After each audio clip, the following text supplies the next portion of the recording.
What's up, Dallas? It's your girl, Rachel. I have an amazing guest on my show, Coach Kimberly Williams. How are you, ma'am? I am wonderful. Happy to be here. I'm so excited to have you on my show. I just feel like we have so much to talk about today, especially since we had connected at an authors convention. So I really want to talk to you about being an author. How did you get started doing that?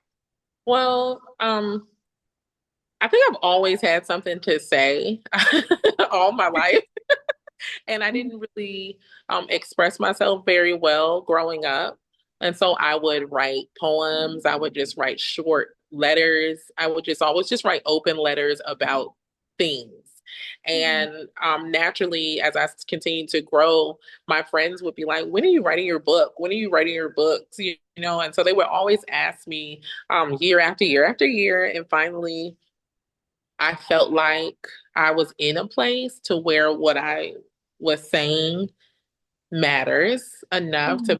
to have it in writing too, to validate or to back all of the other things that I actually verbally talk about. And so I wanted to put it in writing. And so I started out with just a book. All of my books have a very special meaning to me. I always publish them on very pivotal days in my life. So, for instance, my first book is called Unconditionally His. It's an emotional intelligence approach to your relationship with God. Mhm. I am a pastor, a church girl, and all those other things. So, teaching people um, how to connect with a God they cannot see and how it's different than their relationships in front of them, but how our relationships that are in front of us affect the way we see God. Right. Those things. Because of that, I knew that one, emotional intelligence is needed in that space and it Mhm. needs to be written about. And so that's why I wrote that one. But I was saying that I ended up publishing that on my mother's birthday. My mom passed away when I was 16. So Mhm. that day had always been a very emotional day for me. And I didn't want it to be an emotional day any longer where it was negative and or I would dread it. So I decided that that would now be the anniversary of my first published book. So, Wow. I yes. love that. It's like basically you're bringing a celebration of life and a Yeah, celebration of inspiration on those particular days. And I love that. I really do. thank you. Yes. You're very welcome. And I mean, we're going to kind of piggyback on that. So being an author and being young and learning how to write, and do you feel like for the young authors out there that it is imperative that they write their feelings down instead of bottling them up? Yeah, it's one thing about writing is it can be as personal as you want it to be. It can be as raw as you need it to be, and nobody ever has to see it. I knew that that was a place of vulnerability for me because my when I was growing up, I would always write. Like I said, I didn't talk. I would just write. And my mom read my diary one time, and she was so mad at me because of all the things that she saw in my diary. Because of course, when you're a kid in your diary, it's like, oh, I hate her. This thing and so she's reading it and and so I knew because once I got into a marriage, he also ended up reading old emails that I had written. They were not about him, but they were just emails, and it hurt his heart to see the way that I expressed, and he felt like that's what not what was happening within our marriage. But because the enemy always chose to betray me in that vulnerability, in that very private space, I knew that that is where my strength was in my Mm. writing.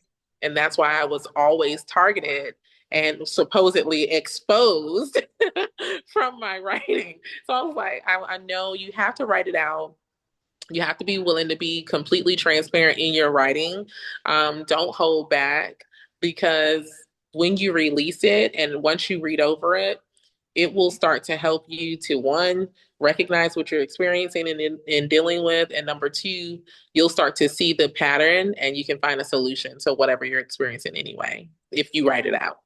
Absolutely. And I do agree with that too, because there is healing when you start writing your thoughts out. I've done that before. I've journaled, I wrote poems, like especially when you're going through a very emotional breakup or Yeah. something. Sometimes creating a poem about the breakup, but also like the form of healing that comes with it, I feel like there's a sense of I let this out. I let this go. Like it's not here anymore. It's not here. It's like it's out. Yeah, exactly. It's out and I can do whatever I want to do with that now, right? So whether Mhm. it's out and I burn it, it's out and I just bury the notebook, whatever the thing is I need to do, I can do that and either I feel liberated by that or I Mhm. feel, you know, like I've been able to destroy something that was trying to eat away at my heart. So writing is extremely important. That's why they tell you to write out the problem in Mhm. class. Write it out. Absolutely. Yes. I do agree with all of that as well. So I do want to talk about you being a coach because I know you're an author. I know you have that book. How many other books do you have? I have one more that's already published, and I'm working on two right now. So, so I have two that I've published, and I have an anthology with four other women that I'm working on currently, and I have one that I'm working on currently that's going to be amazing. So. Awesome. Tell me about the second book. Okay, so yeah, leadership development, it's steering emotional intelligent leaders. It's a play on the navigation that emotional intelligence helps you to do through your personal and professional leadership.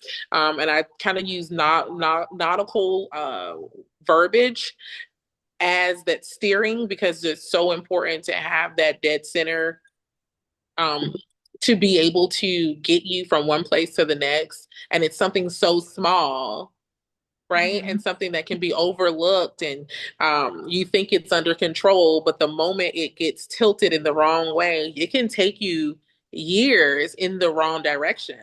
And so Mhm.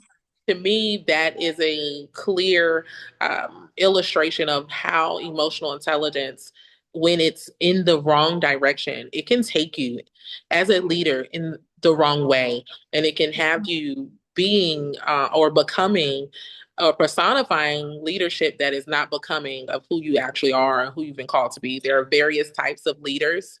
And if you don't know the type of leader that you are, um, you will manipulate people with their emotions. You will, Mhm. bully people because of their emotions. But once you're clear on the type of leader that you are, me personally, I'm an authoritarian leader.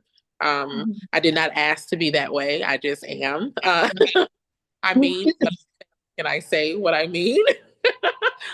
Right. I'm extremely, Exactly it. yeah, I'm extremely direct. But because of that, I use emotional intelligence in order to know when I'm being too curt, when Mhm. I'm being brash versus lovingly corrective, Mhm. and I can gauge when other people need, what they need from me. Do they need me to be just, hey, listen, this is what it is, this is where we are, or do they Mhm. need to give them the why of the thing? But because I know the type of leader I am, I know how to use those pillars of emotional intelligence to get the needle moving.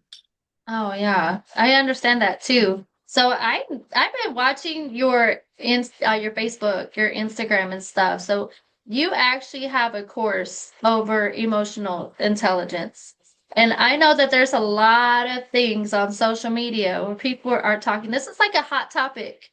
Yes, it is. So let's go into detail about this because this seems to be a very consistent thing in our conversation about emotional intelligence. So, can you kind of tell our viewers what emotional intelligence is and how it can be used the wrong way and how it can be used the right way?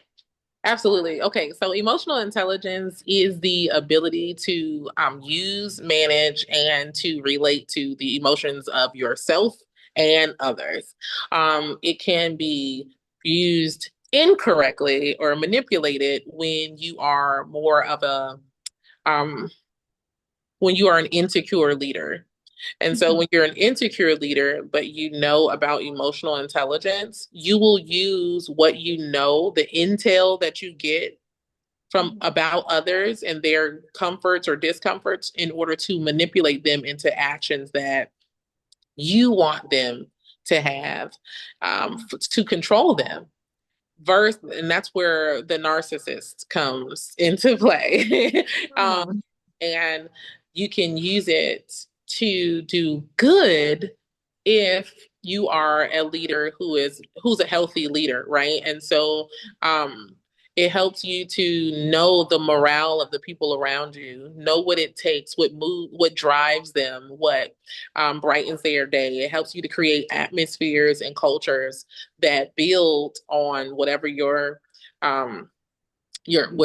your motive or your vision is for your company, your family, Mhm. whatever. Because emotional intelligence is not only for business. It's for your personal development. It's for your familial relationships. It's for Mhm. your romantic relationships. You have to, once you're emotionally intelligent, you always are. Something I tell people, the reason why I talk about it all the time, I've actually been talking about emotional intelligence since 2012.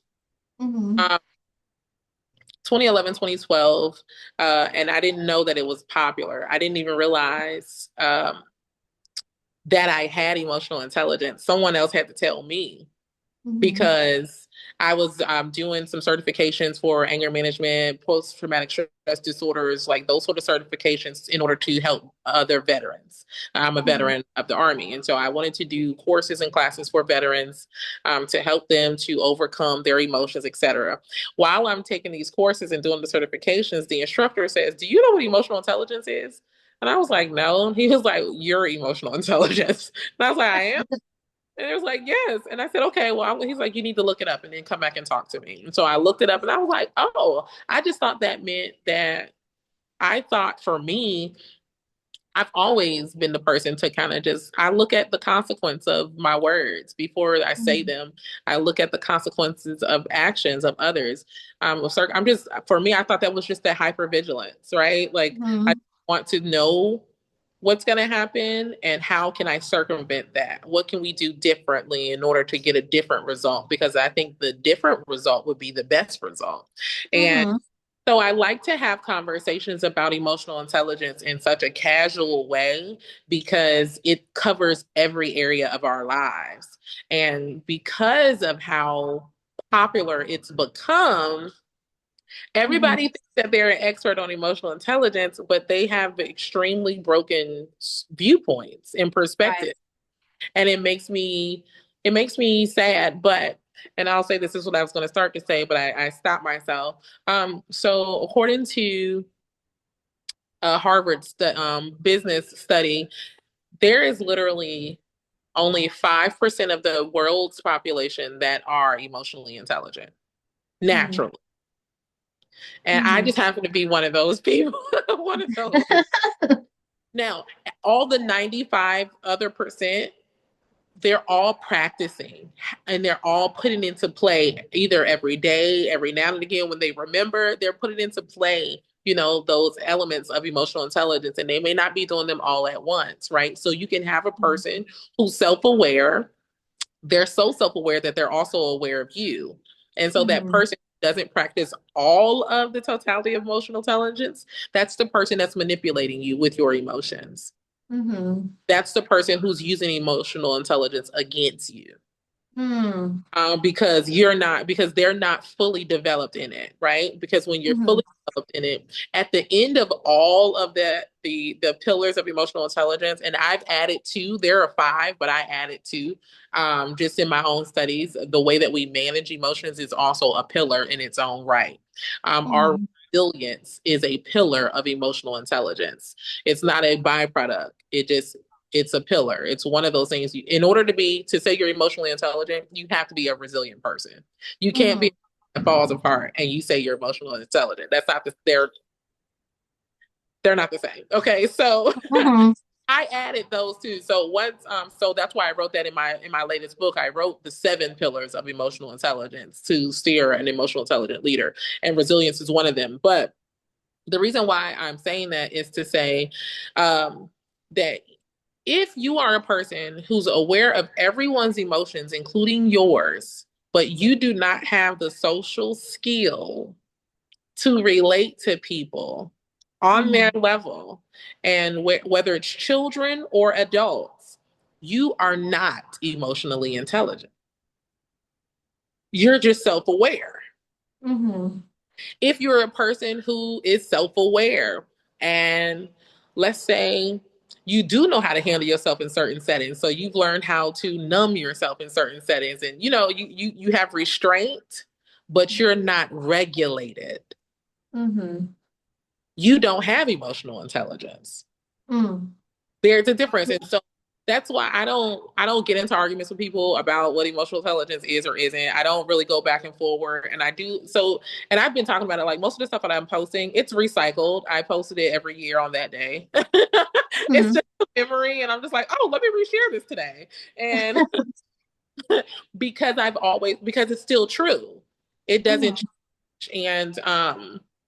And so, yeah, so emotional intelligence is just, it's something that I've had the opportunity to teach police. I've had the opportunity to teach executive sheriffs. I've had opportunities to teach the executive boards of different types of organizations in different Fortune 500 companies. Um, Mm. in major corporations, in the military, in daycares, in restaurants. Like, so I'm just it's in every industry. Everybody Mm. needs it. It's a requirement. It needs to be in every church. Every pastor needs to go through emotional intelligence training. Yeah. I think that's really a necessary thing for everyone to understand too, because there are a lot of people out there who have lots of emotions that control their decisions, what Yes. they do, how they act, how they are in their relationship. I myself, just being transparent with this conversation, I had just learned what emotional dependency was, and that it had literally annihilated my past relationships, whether it be, Wow. yes, it's just being transparent. Ever since I became aware that my emotions controlled a lot of the stuff that I did in the relationship, I was like, wow, like I really did that.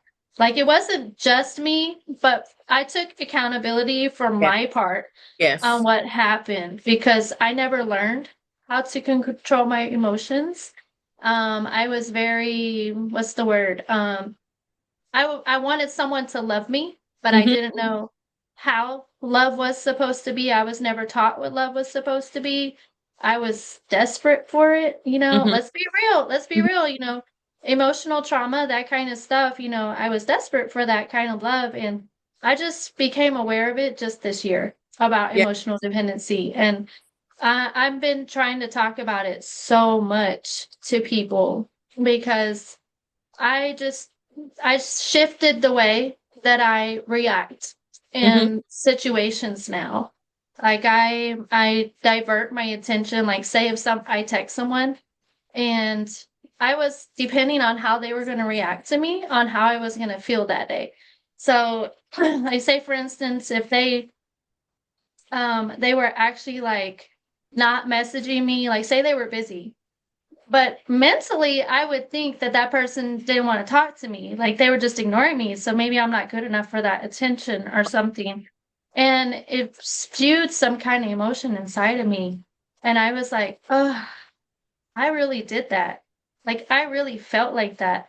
And, God has been working on me to teach me that I need to stop thinking about what other people think about me and focus more on my relationship with Him Hmm. because when that mental shift happened and I just let it go and let God have it, if I could just tell you like the relief that flowed off my shoulders, even Yeah. my husband could tell you about it, the relief that flowed off my shoulders because I no longer became dependent on a response or a reaction or someone else talking to me. It was more like, okay, well, maybe they're busy. Okay. Well, they're at work, so I'm not gonna bother them. I'll be like, okay, God, let's have our time together. And just understanding that emotions do play a key role in everything that you do makes it seem like they're so small, but they're really so big, you Yes. know? Yes. Yes. No, congratulations too on even that self-growth. And most people, the part that most people miss is the ownership of it, right? Mhm. And so I think that that is the biggest part of Mhm. of being emotionally intelligent. It's like, you know what? I that was doing this, right? Like it was me. And although I didn't like these things, right? And I have the right to not like them, I have the right to create boundaries that are healthy and suitable for me. Um, I don't have the right to just discharge my emotions in any manner that I so choose, right? For the sake of Mhm. the situation. And so that ownership is so paramount, and I'm so happy for you because because like that to me, that's the sign of a person who wants to be their best self. You're Yeah. not looking for ways to excuse Mhm. it. You're like, okay, that's what I was doing. Oh, okay, cool. I'm glad I know that now. Let me try to figure out another coping mechanism, right? Mhm. So but it's every person, every human, we have a dependency on others until we're taught to be interdependent. So Mhm. healthy relationships look like interdependence. There Mhm. is a give and a take. So there are times where you may be going through something emotionally distressful and Mhm. you do need someone, right? And that's Mhm. fine. You're not supposed to always be okay. That's like and so I think that sometimes people feel like, well, emotional intelligence means that I don't react and I don't respond and I don't have, these different changes and flexes in my emotions. And that's not what, baby, when you sad, please lean into your sadness and feel it and be, oh, this, and what emotional intelligence does is it helps you to communicate it in a way where that's Mhm. not causing more harm That part. and you're dealing Yes. with the actual matter. Mhm. So why does this hurt me? Am Mhm. I hurt because of what was said, or did what was said trigger a response in me based on past situations and Mhm. circumstances? And I want to kind of piggyback on that remark right there because I have this understanding that a lot of people become angry because they didn't get the result that they were expecting. Hmm. Like, say for instance, you go and have a conversation with a coworker, and they come to you and ask you, "Hey, can you work this shift for me? Can you do this? I really have something important to do." And then you tell them, "No, I'm sorry, I can't do it." And then all of a sudden, like their whole mentality changes. They're angry with you. It's like because they're not getting the result that they wanted. I was talking with my husband about this, that the reason why most people are angry with other people is because whatever they were thinking was going to happen didn't come out the way they wanted it to, and they don't accept it. Is that how you think too? Yeah, so it's something. So one thing that emotional intelligence has taught me Mhm. is to minimize my expectations of others. The only expectation that I can have is I am going to go ask. Mhm. And so I give myself the information that says, if they say no, great, I'll just do whatever this thing is. If they say yes, great, this will be the result of that. Instead, what people do instead is they want to control the narrative. So they feel like I'm going to make this person comply by way of coercion, manipulation, or persuasion Mhm. versus accepting that this person has free will Mhm. and they may Mhm. say no or they may say yes. And so I need to be prepared to handle either one of those. That's what emotional management is. So Mhm. instead of being emotionally triggered and getting angry, I could be disappointed that I didn't get the result I wanted, or I could be empowered because it gives me the opportunity to pivot and do whatever the thing is that I need to do anyway. Maybe I needed to actually show up today.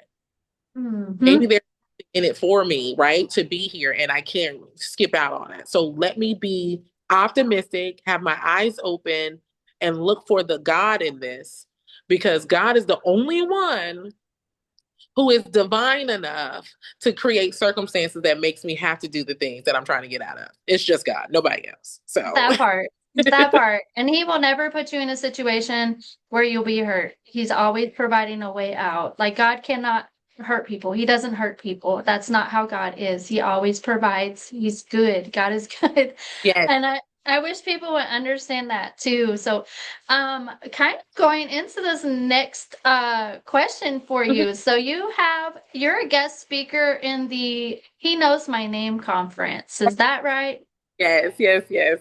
I'm so excited about it. Yes. I'm super excited too. So, for our viewers out there, Miss Kimberly is one of our guest speakers here at the He Knows My Name conference. I feel like her story will help others transition and to understand God's calling through your journey. And I'm so excited. I just want to like thank you for agreeing to be a guest and a speaker at my event that's coming up that I'm hosting with Katrina Maribel. Yes. Oh my gosh. I can't wait to hear your testimony, girl. I'm gonna try to hold it in. I won't share it, but yes. Yes. Yes. We're not gonna share her testimony, but you have to be there. So please, on all of our Facebooks, Miss Kimberly Williams, she is an amazing coach. She's an amazing speaker, author, motivational speaker. Y'all have to be there. You really Yes. have to be there. And I mean, even if you haven't bought a ticket yet, you can still pay for your spot at the door. So it's just kind of like, come on, let's come out, let's celebrate. It's going to be 6 phenomenal speakers, all different walks of life. And I do want to kind of ask you, Coach Kim, we have a segment on our show where we help address the youth in our community.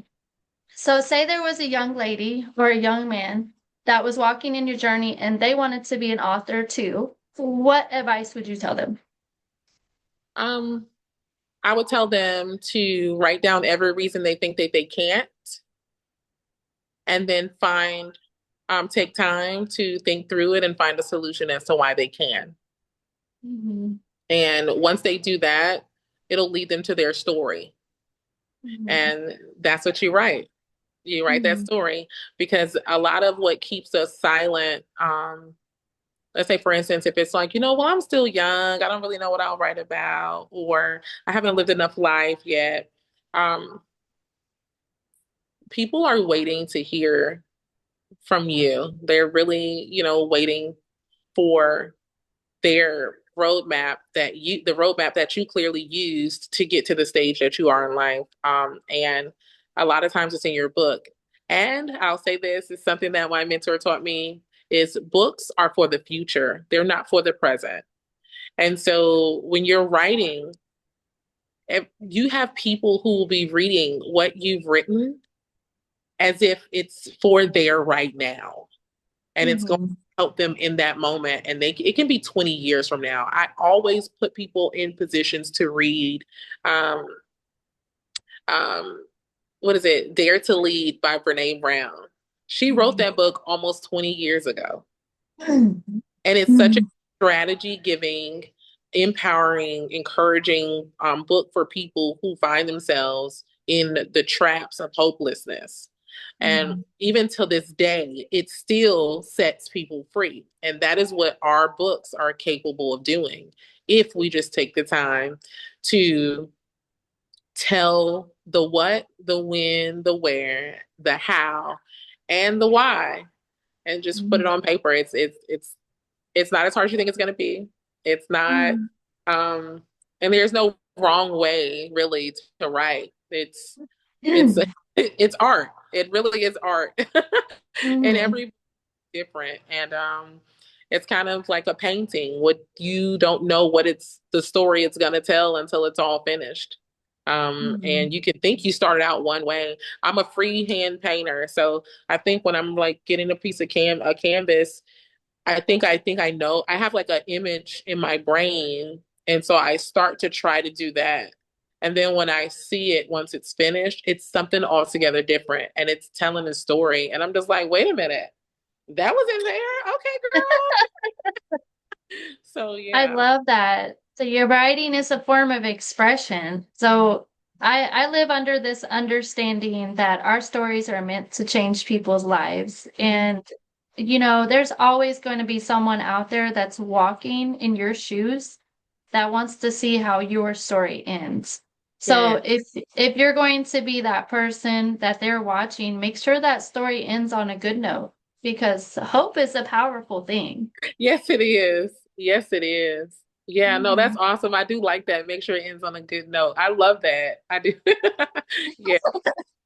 I actually have a book that I'm in the process of writing. I'm trying to go back into it whenever I can find some time, and I'm trying to iron out a few details. It's called Reese's Walk. It's basically a story about a young mom who has 4 kids, and she meets the love of her life. And it's not like one of those like super romantic ones. It's more like about her journey on meeting the right person for her family. Hmm. So, and just understanding that, the real person that God has for you is not going to be anything like you thought it was going to be. It's going to be someone who is far better than what you prayed for. So, Yes. so Yes. and it's on my life journey. I wanted to kind of help inspire, single moms to understand that, even though you've been hurt, you've been in relationships that, weren't meant for you, or maybe you made the wrong decision based on emotional dependency. You can pray to God and he will answer you and he will give you the right person at the right time. So, Absolutely. Yes. No, that's awesome. And I think there's so many moms, so many women who are moms who need to read that mhm, and who need to know um that there is a after this. mhm. There is, this is not a death sentence. This is not a, oh, now you're a nun. Go. Right. It's not ever your ending to your story.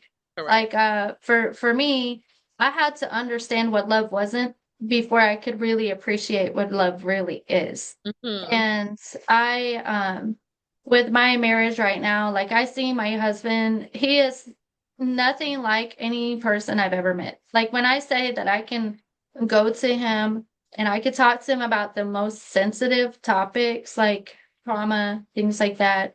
He is so cool and calm and understanding, and he's not reactive. Like I know he's probably going to watch this podcast, so he'll probably be like shaking his head, be like, "Yeah, she really thought I was going to react or blow up at her, or um, be like mean to her or walk out." There have been a lot of times we've had conversations where he could have just up and walked out, and that was my expectation due to my past, and he didn't, and I was like, "Why are you still here? Like, why are you?" embracing this. Like I'm not seeing you react the way I expected you to, react. And he goes, what keeps me grounded is my love for Jesus. So he's that kind of guy. Yes. He's that kind of guy that whenever he's in appreciation of what Jesus had done for him, he said, well, God didn't walk out on me with all my drama and my dirt and my history and all that. So if you're coming to me with things that, are sensitive to you and I walk out, what kind of side of Jesus am I showing to you? Right. Like, and that was very powerful and it was very, deep for me. I was just like, you're not like anybody I've ever met. Yeah, Nice. It's No. a, it's been a great, great marriage. We have a lot of restoration going on in our journey, Hmm. and um, it's something that our kids are watching. They'll be like, "He didn't react like I thought he would. Like, what's up with him? Why is Yeah. he different?" No, that's healthy. That's awesome. That's necessary. Mm, That's probably every mom's biggest cry is, how can I show them different mm, without different being present, So mm. yeah, that's wonderful. That is wonderful. There is hope. There is hope for you Yeah, single ladies out there. There is that one diamond in the rough that is for you. yeah, yeah. But it Mhm. takes self-work though, right? Like that's Mhm. that um sometimes we don't recognize, even when we're talking to our to Christ or to God, like there is a level of accountability that you have to Mhm. even approach God, right? The Mhm. accountability to be like, you know what? I probably haven't talked to you in 15 years. My bad. I'm like, I I only came to you when I needed X, Y, and Z. I'm sorry for that. Right. So there's Mhm. accountability where we have to look at ourselves and our own actions so that God can circumcise us and clean us from the inside. And Mhm. then while he's doing that, he is also preparing us so that Mhm. when we have that one that is gentle, that is loving, that is meek, that is kind, that is long suffering, that is, exhibiting all the fruits of the spirit, we don't run. Mhm. We're used to that because that's my father's treatment. I am used to this. You're right. Let's talk it out. Okay. Yeah. And I do love it. We talk about everything, but Yeah. just saying, Yeah. yes. But let's just say someone from our podcast viewers wants to reach out to you for coaching. Could they get a hold of you? Sure. So my website is coachwithkim.org. So coachwithkim.org. And I'm on Instagram as it's Coach Kim, or you can hashtag, you can just put it in Google, you can hashtag Coach with Kim, and everything will show up, whether it's LinkedIn, Facebook, Instagram, my websites, all the things. And my number also shows up in email. You can just do that and get with me. I do one-on-one coaching. My one-on-one coachings are very premium, very I take five private coaches a year, clients a year, excuse me, private clients a year. And I only do five because I like to spend time with that person to help them to their points of breakthrough. Emotional intelligence or emotional coaching is very personal, it's very private. So I don't do that in group settings. I Mhm. do leadership development trainings and coachings and emotional intelligence coaching for team building Mhm. purposes. You want to reach out to me to have me come and do that for your team, whether it is a church team, whether it's a school or a corporation. I have packages for that, and my framework it's 4 weeks to 20 weeks, depending upon the needs, and Mhm. I'm willing to work with. The industries that are front facing. So you're serving other people. You have clients that are real life people Mhm. that need optimum care and you just don't know what you're missing. Like you're like the doctor's office and everyone talks about how they hate your secretary or your registration nurse, right? Like let me come in and do emotional intelligence coaching with your registration nurses and give them that intelligence training so that they can work with people who are in crisis and understand Mhm. how, to take their information more delicately or to treat them in communication and not be so gray wall when people Mm. about something that is very critical to them. So anyway, so yeah, so that's how. And what we're already in June, so I have Mhm. availability after October. After October, so yeah, let me know, and I'm open. Absolutely. Well, thank you for being on my show. Thank you for your transparency and the explanations and your time. Like, I know that time is so valuable, and the fact that you're on my show today really makes me feel honored. No, thank you so much for having me. I really love I see you doing, the different ways that I see you building within the community.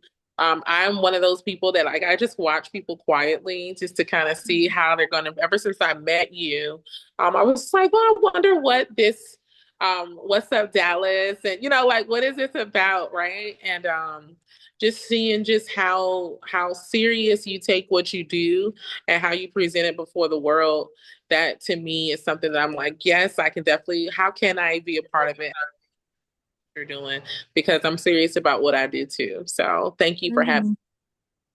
Absolutely. It's absolutely a pleasure. Everybody, please go follow her, reach out to her if you need her services. Follow What's Up Dallas magazine, where we're providing all positivity here in the community, DFW.